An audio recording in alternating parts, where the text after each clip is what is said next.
ఆగు నాయనా, అతన్ని చంపకు. వీల్లేదు నాన్నగారు, ఈ నరరూప రాక్షసుని ప్రాణాలతో విడవకూడదు. ఆనాడు వీరసేన వారిని అమానుషంగా చంపాడు. ఈనాడు దైవం లాంటి మీ మీది అత్యాచారానికి పూనుకున్నాడు. ఈ నీచుడిని చిత్రవద చేయాల్సింది. కాదు నాయనా, క్షమించడంలోనే ఉంది దైవత్వం. ఈసారికి అతన్ని విడిచిపెట్టు. లే, మళ్ళీ ఈ పొలిమేరల్లో అడుగు పెట్టావు, ఆ దేవుడు కూడా నేను కాపాడలేడు. వెళ్ళు. బావగారు, బావగారు, ఆ దేవుడు బావగారు వచ్చిన వాళ్ళు వచ్చినట్టు పంపిస్తే ఎట్లా? మహారాజు గారికి మన పేరు జ్ఞాపకం ఉండేటట్టు మర్యాదలు చేసి పంపించాలి కదమ్మా. కరే రా, రామ్మా, రాహే రమ్మనుంటే. నాన్నగారు, సారంగుడు వచ్చాడా నాన్నగారు? రాలేదా? రాకపోవడమే కాదు, ఆ పొగరమోత ఎంత పని చేశాడో తెలుసు. ఏం చేశాడు నాన్న? ఏం చేశాడా? చూడు చూడు, వాళ్ళ అవతారాలు చూడు. మమ్మల్ని అవమానించడమే కాదు రాకుమారి, మిమ్మల్ని మహారాజా వారిని కూడా తృణీకరించి మాట్లాడాడు. మీరు వింటూ కూర్చున్నారు. లేదు ప్రభు, కట్టి తీసుకురావాలనుకున్నాం, కానీ వీళ్ళనే రెక్కలు విరిచి కట్టి సున్నబొట్లు పెట్టి మరీ పంపించాడు. సేనాని, వెంటనే తగిన సైన్యంతో వెళ్లి ఆ గ్రామాన్ని నేలమట్టం చేయండి. ఆ సారంగుండి చిత్రవధ చేయండి. ఆగండి,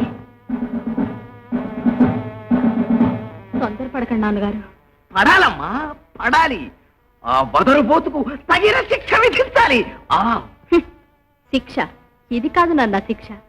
విద్యా గర్వంతో విర్రవీగే అహంకారిని విద్యలోనే ఓడించాలి, 10 మందిలో పరాభవించాలి. అవును మహారాజా, కళాకారునికి ఓటమికి మించిన శిక్ష మరొకట్లేదు. ఆచార్యులు వారు చెప్పింది అక్షరాల నిజం మహారాజా. అయితే ఇప్పుడు మమ్మల్ని ఏం చేయమంటారు? చెప్పండి అమ్మాయిలం గారు. దేశమంతా గాలించి సారంగుణ్ణి మించిన సంగీత విద్వాంసుని పిలిపించండి.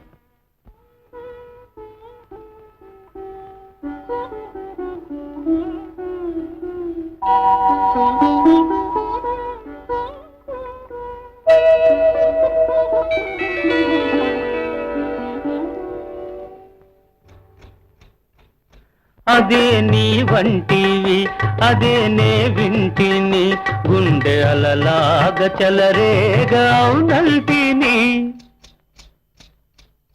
అదే నీ వంటివి అదే నే వింటిని ఏమి అనలేని బిడియానంటిని. అదే నీ వంటివి అదే నే వింటిని.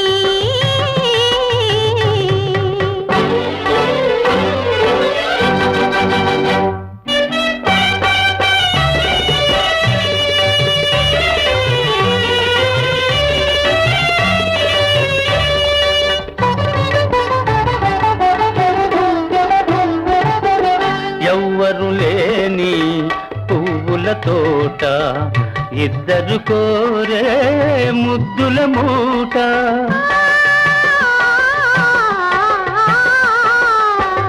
ఎవ్వరు లేని పువ్వుల తోట ఇద్దరు కోరే ముద్దుల మూట.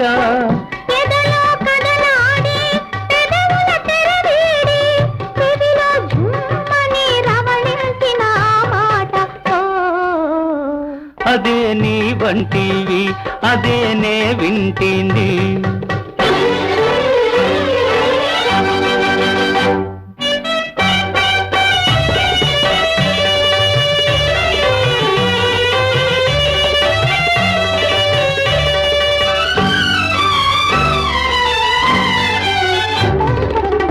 పున్నమిరేగి పూచిన చోట కన్నులు చేసే గారడి వేట.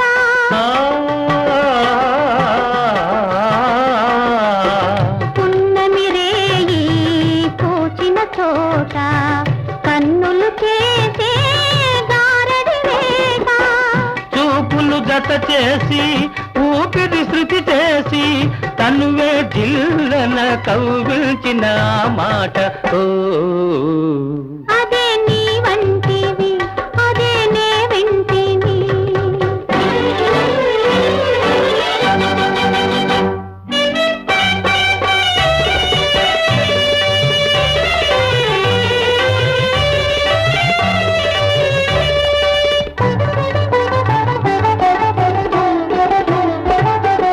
నిన్ను నన్ను కలిపిన బాట నీలో నాలో పలికిన పాట.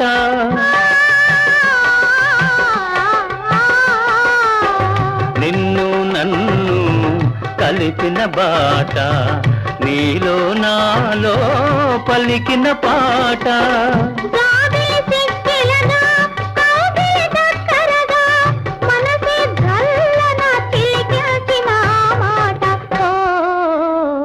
అదే నీ వంటివి అదే నే వింటింది.